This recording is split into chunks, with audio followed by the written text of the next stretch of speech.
Coltivazioni vinicole venete in ginocchio. Le incessanti piogge e le temperature al di sotto della media stagionale hanno favorito lo sviluppo di numerose malattie della vite. Se ne è parlato oggi all'incontro organizzato da Veneto Agricoltura con Conegliano Veneto.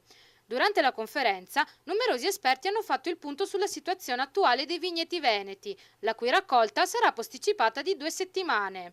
Responsabili del ritardo, secondo gli operatori del settore, sono le varie malattie fungine, prima fra tutti la peronospora. Dal punto di vista sanitario sicuramente la peronospora è stato il problema maggiore, il problema di quest'annata. È un problema sicuramente contenuto e assieme alla peronospora, a causa anche di queste forti precipitazioni, un ingerimento diffuso delle piante ha causato ha compromesso forse in parte la vegetazione della pianta, che però si è andata risolvendo grazie a queste prime giornate di giugno completamente soleggianti che hanno favorito l'evolversi del germogliamento. Nel corso della conferenza è stato anche illustrato lo stato di avanzamento del progetto di clonazione di alcune specie vinicole.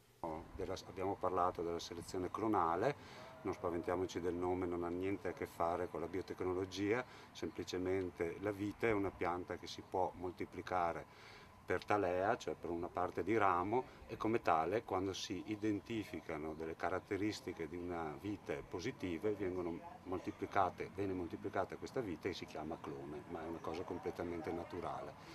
Il freddo, che ha accompagnato gran parte della primavera, ha rallentato anche il germogliamento della pianta, posticipato di 15 giorni. Tra la parte orientale e occidentale del Veneto, le date di vendemmia di quest'anno saranno quindi più ravvicinate rispetto agli anni passati. Nonostante questi ritardi, l'esportazione vinicola veneta è aumentata soprattutto in Cina, dove il vino nostrano è particolarmente apprezzato. Ovviamente questo non si ferma qui perché abbiamo un'analisi rispetto al 2011 importante, abbiamo fatto un più 13% di esportazione rispetto al 2011 con un valore economico di 1,5 miliardi di euro, quindi è importante, raggiungendo una quota di mercato di esportazione del vino in Italia come Veneto del 31%, quindi siamo veramente forti da questo punto di vista. E le prospettive ovviamente sono di una politica aggressiva, soprattutto nei mercati asiatici. Penso alla Fondazione Italia-Cina con la quale stiamo stringendo degli accordi per essere presenti in 4 regioni importanti della Cina e quindi essere in modo prima culturale, poi istituzionale e poi economico presenti fortissimamente in quei territori, e poi invece entro il 2013 inizieremo invece una politica di incoming, porteremo 250 tra importatori, grossisti e giornalisti di settore in Veneto per far conoscere tutte le nostre produzioni e quindi dare la possibilità a chi viene in Veneto di visitare il nostro territorio e scoprire i nostri prodotti, quindi anche il nostro settore vitivinicolo che è in un'eccellenza a livello europeo.